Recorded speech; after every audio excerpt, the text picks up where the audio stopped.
Hello everyone, आज़ाद high school की online classes में आपका स्वागत है। आज मैं आपको पढ़ाऊंगी कक्षा 7वीं का पाठ 12। इस पाठ का नाम है फूल का मूल्य। मूल्य होता है कीमत, और इस पाठ के लेखक है रविंद्रनाथ टैगोर जी। तो इस पाठ के माध्यम से लेखक ने आत्मिक सुख संतोष के समक्ष भौतिक द्रव्य को गौण सिद्ध किया है। कहानी का मुख्य पात्र है सुदामा माली। अपने सरोवर में खिले कमल के फूल को देखकर वह हर्ष से फूला नहीं समाता, यह सोचकर कि इस फूल को राजा की सेवा में अर्पित करने से मुंह मांगा मूल्य मिलेगा। वह फूल लेकर राजमहल के सामने पहुंच जाता है। तभी राजपथ से एक संपन्न पुरुष गुजरता है। वह सुदामा से फूल का मूल्य पूछता है। वह फूल को भगवान तथागत के चरणों में अर्पित करने की मंशा व्यक्त करता है। सुदामा उसे फूल बेचने को तैयार हो जाता है। तभी सुदामा की पूर्व अभिलाषा पूर्ण होती दृष्टव्य होती है। राजा आकर सुदामा से फूल खरीदने की बात करते हैं। चूंकि वह पहले ही संपन्न पुरुष से फूल का सौदा कर चुका होता है, इसलिए राजा उससे उस पुरुष से 10 गुना अधिक कीमत का लालच देते हैं। राजा और संपन्न पुरुष दोनों ही फूल को भगवान तथागत के चरणों में अर्पित करने की मंशा रखते हैं। तो फिर वह फूल किसको मिलता है और वह फूल कौन खरीदता है, ये हम इस पाठ को पढ़कर जानेंगे। तो चलो पाठ स्टार्ट करते हैं। पहले देखिए जीवन मूल्य। धन पाने की लालसा सभी को होती है, किंतु कभी कभी मन की शांति के समक्ष भौतिक द्रव्य गौण हो जाते हैं। शीतकाल के दिन थे। शीतकाल होगी सर्दियों के दिन। प्रचंड शीत से पुष्प सूख गए थे। प्रचंड हो गई भीषण और पुष्प हो गए फूल, कि इतनी ज़्यादा ठंड पड़ रही थी कि जो फूल थे वो सूख गए थे। वन उपवनों में समस्त तरुगन हो गए पेड़ों के झुंड शिशुवहीन माता पिता की तरह उदासीन से खड़े थे। पर यह सरोवर किसका है? उस सरोवर के ठीक मध्य में एक कमल दल प्रफुल्लित हो गया, प्रसन्न खुश हो रहा है। ये तो सुदास माली का सरोवर है। ऐसा मनोहर होता है सुंदर, ऐसा मनोहर फूल तो वसंत काल में भी नहीं मिलता। सुदास का मन आनंद से नाच उठा। उसने सोचा, राजा जी को आज पुष्प प्रदान करूंगा। पुष्पों के प्रेमी राजा जी आज अकाल में खिले इस कमल फूल को पाकर मुंह मांगा मूल्य प्रदान करेंगे। पवन की एक लहर आई, कमल पर भी मानो प्रमुदित होकर एक झोंका आया। प्रमुदित होता है खुश। ऊपर आकाश में एक कोयल कूक गई। माली के मन ने माना कि ये मंगल चिन्ह है। सहस्त्रदल कमल, सहस्त्रदल हो गया सैकड़ों पत्तियों वाला। कमल फूल को लेकर सुदास माली राजमहल के सामने प्रतीक्षित नयनों से खड़ा है। प्रतीक्षित हो गया, इंतजार में। राजा जी को समाचार भिजवाया, बस थोड़ी ही देर में राजा जी बुलाएंगे। मन ही मन माली मौज मना रहा था। मूल्य का अभिलाषी हो गया इच्छुक। सुदास बड़े यत्न से फूल की रखवाली में लीन था। पंखुड़ी का एक भी तुषारकण होता है ओस की बूंद, तुषारकण उसने गिरने नहीं दिया था। इसी बीच राजपथ से एक पुष्प इधर आ निकला। कमल फूल निहार कर वे पुष्प समीप आया। सुदास से पूछने लगा, फूल बेचना है? राजा जी के चरणों में प्रस्तुत करना चाहता हूँ। सुदास ने संक्षिप्त सा उत्तर दिया। मुझे तो ये फूल राजाओं के भी राजा जी के श्री चरणों में चढ़ाना है। भगवान तथागत पधारे हैं, बोलो क्या दाम लोगे? वह बोला, मैं भी आज एक माशा सुवर्ण की आशा लेकर आया हूँ, मुझे स्वीकार है। इतने में मंगल वाद्य बज उठे, शहनाइयाँ गूंज उठी, कुकुम और चंदन के थाल सजाए गीत गाता हुआ रमणियों का वृंद उधर ही चला आ रहा था। रमणीय होता है सुंदर स्त्रियां। राजा प्रसन्नचित्त पैरों से चलते हुए भगवान बुद्ध के दर्शन के लिए निकले थे। नगर के बाह्य प्रांतर में प्रभु गौतम पधारे थे। कमल फूल निहारकर राजा जी हर्षित हुए और सोचने लगे, प्रभु के पूजन के लिए पुष्प की कमी थी, वे पूरी हो जाएगी। राजा जी ने पूछा, सुदास फूल का क्या मूल्य लेगा? महाराज, फूल तो इन सज्जन ने ले लिया है। सुदास ने कहा, किस कीमत पर? 1 माशा सुवर्ण पर। मैं 10 माशा देता हूँ। राजा जी को माथा नवार कर वे सज्जन बोल उठा, सुदास मेरे 20 माशे। राजा जी का चेहरा कुछ उतर गया, उनका हृदय कुछ विषीर्ण हो गया। विषीर्ण होता है खिन्न। इतने में वह सज्जन बोला, महाराज आप और मैं आज भगवान बुद्ध के दर्शन के लिए निकले हैं। इस पुष्प के लिए आज आप और मैं राजा और प्रजा के रूप में नहीं खड़े हैं, बल्कि 2 भक्त के रूप में उपस्थित हैं। बुरा ना मानिएगा राजन, आज हम भक्ति के प्रवाह होता है बहाव में दुनियादारी की मर्यादा नहीं मानना चाहते। सीमित पूर्ण वाणी में राजा ने कहा, हे भक्तजन, मैं राजी हूँ, प्रसन्नतापूर्वक मांग प्रस्तुत करो। तुमने 20 माशे कहा है तो मेरे 40। तो मेरे भक्त इतना बोलने को ही था कि सुदास बोल उठा, क्षमा कीजिए राजन, क्षमा करो हे भक्तजन, मुझे यह कमल फूल बेचना नहीं है। इतना कहकर माली वहां से चलता बना। दोनों भक्त विस्मय भरे नैनों से निहारते रह गए। सुदास माली फूल लेकर नगर के बाहर आया। एकाकी खड़ा, एकाकी हो गया अकेला खड़ा हुआ, वे विचारों में विलीन हो जा रहा था। जिस भगवान बुद्ध के लिए ये भक्त लोग इतना द्रव्य होता है धन खर्च करने को तैयार हैं, वे पुष्प स्वयं कितना धनवान होगा, कितना महामना होगा। उसी के चरणों में ये पुष्प अर्पित कर दूं तो मुझे ना जाने कितना द्रव्य मिलेगा। बट वृक्ष की छाया में पद्मासन लगाकर भगवान बुद्ध विराजमान थे। उज्जवल ललाट, मुख पर आनंद की प्रभा, होठों से सुधा जर रही थी और नैनों से अमृत टपक रहा था। मेघों सी दीर्घ गंभीर ध्वनि इस तपस्वी के मुख से निकल रही थी। उज्जवल ललाट हो गया चमकता माथा, प्रभा हो गई चमक। सुधा स्तंभ होकर खड़ा रहा, उसके मुख से एक शब्द भी नहीं निकला। वे तो निहार रहा था निर्मेष भाव से उस साधु की ओर। निर्निमेष भाव हो गया अपलक, यानी कि एक टक लगाए हुए साधु को देख रहा था। भूमि पर झुककर सुदास ने इस परम तपस्वी के चरणों के आगे कमल फूल चढ़ा दिया। बट वृक्ष के सघन शाखाओं में से पंछी बोल उठे, पवन की लहर आई, कमल की पंखुड़ियां हिल मिलकर मानो हंस उठी हों। सुदास के शगुन सफल हो गए।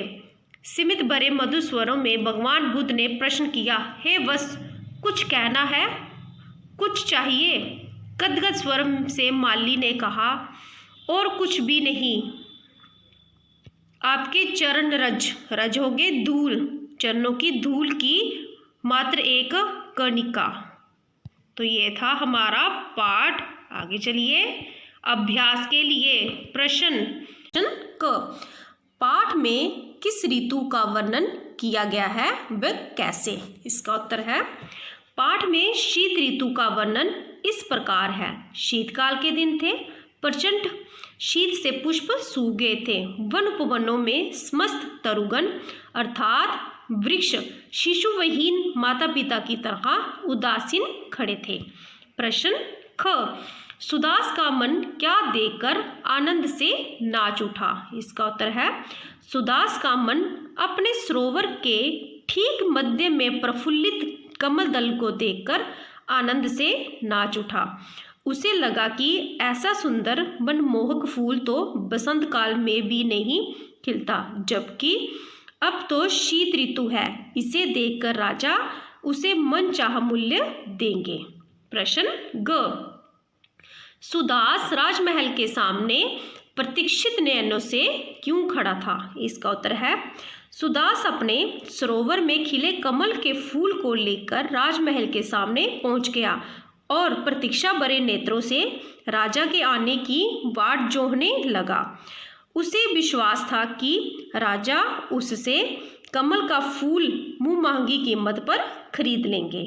प्रश्न ग, राजा जी का चेहरा क्यों उतर गया? इसका उत्तर है राजा जी ने जब सुदास को उसके कमल फूल के लिए, जिसका सौदा एक सज्जन से पूर्व ही हो चुका था, 10 गुना अधिक कीमत देनी चाहिए, तो सज्जन ने भी 20 गुना कीमत का प्रस्ताव रख दिया, जिससे राजा को अप्रसन्नता हुई। उनका चेहरा उतर सा गया। आगे मेरी लेखनी बहुविकल्पीय प्रश्न, सही उत्तर पर टिक्का चिन्ह लगाना है। क देखिए, सरोवर किसका था? राजा प्रसन्नचित्त का, सुदास माली का, सज्जन पुरुष का, भगवान तथागत का। तो इसका सही उत्तर है सुदास माली का। ख, सुदास माली कौन सा फूल लेकर खड़ा था? रजनीगंधा, गुलमोहर, कमल, गुलाब। तो इसका सही उत्तर है कमल। ग, सज्जन पुरुष और राजा किस लिए निकले थे? राजमार्ग पर झांकियां देखने के लिए, सरोवर के आसपास भ्रमण करने के लिए, कमल का फूल खरीदने के लिए, भगवान बुद्ध के दर्शन के लिए। तो इसका सही उत्तर है भगवान बुद्ध के दर्शन के लिए। प्रश्न तीसरा, लघु उत्तरीय प्रश्न क, सुदास फूल की रखवाली कैसे कर रहा था? इसका उत्तर है सुदास बड़े यत्न से फूल की रखवाली में लीन था। पंखुड़ी का एक भी तुषार कण उसने गिरने नहीं दिया था, अर्थात फूल के ताजगी को बनाए रखने के लिए उसने उस पर विद्यमान ओस की बूंदों को भी नीचे गिरने नहीं दिया। ख, राजा प्रसेनजित की सवारी किस तरह आ रही थी? इसका उत्तर है राजा प्रसेनजित की सवारी अत्यंत ठाट बाट, गाजो बाजो, मंगलगान, आरती के सजे थालों, गायिकाओं, सुंदर स्त्रियों के साथ आ रही थी। लेखक के शब्द अनुसार मंगलवाद्य बजे, शहनाइयाँ गूंज उठी, कुमकुम और चंदन के थाल सजाए गीत गाता हुआ रमणियों का वृंद उधर ही चला रहा था। आगे है प्रश्न ग, राजा जी का चेहरा उतरने पर सज्जन ने उनसे क्या कहा? तो इसका उत्तर है सज्जन ने कहा, महाराज आप और मैं आज भगवान बुद्ध के दर्शन के लिए निकले हैं। इस पुष्प के लिए आज आप और मैं राजा और प्रजा के रूप में नहीं खड़े हैं, बल्कि 2 भक्तों के रूप में उपस्थित हैं। बुरा ना मानिएगा राजन, आज हम भक्ति के प्रवाह में दुनियादारी के मर्यादा नहीं मानना चाहते। आगे प्रश्न ग, सुदास नगर के बाहर किन विचारों में लीन खड़ा था? इसका उत्तर है सुदास इन विचारों में नगर के बाहर लीन खड़ा था कि जिस भगवान बुद्ध के लिए ये भक्त लोग इतना द्रव्य खर्च करने को तैयार हैं, वे पुष्प स्वयं कितना धनवान होगा, कितना महामना होगा। उसी के चरणों में ये पुष्प अर्पित कर दूं तो मुझे ना जाने कितना द्रव्य मिलेगा। प्रश्न 9, पाठ में वर्णित भगवान बुद्ध का चित्रण कीजिए। इसका उत्तर है बट वृक्ष की छाया में पद्मासन लगाकर बुद्ध विराजमान थे। उज्ज्वल ललाट, मुख पर आनंद की प्रभा, होठों से सुधा इस तरह रही थी कि नैनों से अमृत टपक रहा था। मेघों सी दीर्घ गंभीर ध्वनि इस तपस्वी के मुख से निकल रही थी। आगे चलिए, प्रश्न 4 दीर्घ उत्तरीय प्रश्न। प्रश्न क, राजा प्रसन्नचित्त व सज्जन पुरुष के बीच फूल के दाम के बारे में क्या बातचीत हुई? इसका उत्तर है राजा और प्रसन्नचित्त दोनों ही भगवान बुद्ध के चरणों में फूल को अर्पित करना चाहते थे, किंतु सज्जन पुरुष राजा से पूर्व ही फूल के मालिक सुदास से फूल का सौदा 1 माशा स्वर्ण में तय कर चुका था। राजा ने सुदास को 10 गुना अधिक कीमत देने का प्रस्ताव रखा और राजा से कहा कि राजा आज भक्त के रूप में फूल के खरीदार के रूप में उपस्थित है, ना कि राजा और प्रजा के रूप में, इसलिए किसी को बुरा नहीं मानना चाहिए। आगे है प्रश्न ख, सुदास ने किसी को भी अपना फूल क्यों नहीं बेचा? तो इसका उत्तर है सुदास ने यह सोचकर राजा या सज्जन पुरुष में से किसी को भी फूल नहीं बेचा कि जिस भगवान बुद्ध के लिए उनके भक्तगण अत्यधिक धनराशि खर्च करने से नहीं हिचकिचा रहे, वे भगवान बुद्ध स्वयं कितने धनी होंगे। उन्हें सीधा फूल देने से उसे उसकी सोच से भी अधिक मूल्य प्राप्त हो सकता है। आगे प्रश्न ग, सुदास क्या देखकर स्तंभ खड़ा रह गया? इसका उत्तर है सुदास ने जब देखा कि वह बट वृक्ष की छाया में भगवान बुद्ध पद्मासन लगाकर विराजमान है, उनका मस्तक अत्यंत उज्ज्वल है, मुख पर आनंद की चमक है, होठों से अमृत धारा बह रही है, नेत्रों से भी अमृत टपक रहा है, बादलों से गंभीर धैर्यपूर्ण ध्वनि उनके मुख से निकल रही है, तो वह स्तंभ होकर खड़ा रह गया। भगवान बुद्ध के प्रभावी व्यक्तित्व ने उसे मंत्रमुग्ध कर दिया। आगे प्रश्न ग, किन संकेतों के आधार पर कहा गया है कि सुदास के शकुन सफल हुए? इसका उत्तर है जब सुदास ने भगवान तथागत के चरणों में फूल अर्पित किया तो वे वृक्ष की घनी शाखाओं पर बैठे पक्षीगण चहचहाने लगे, हवा बहने लगी, कमल की पंखुड़ियां हवा के झोंकों से हिलकर मानो अपनी प्रसन्नता व्यक्त करने लगी। तब सुदास को आभास हुआ कि फूल खिलने पर जो मंगल चिन्ह उसने अनुभव किए थे वे भी लगभग समान थे।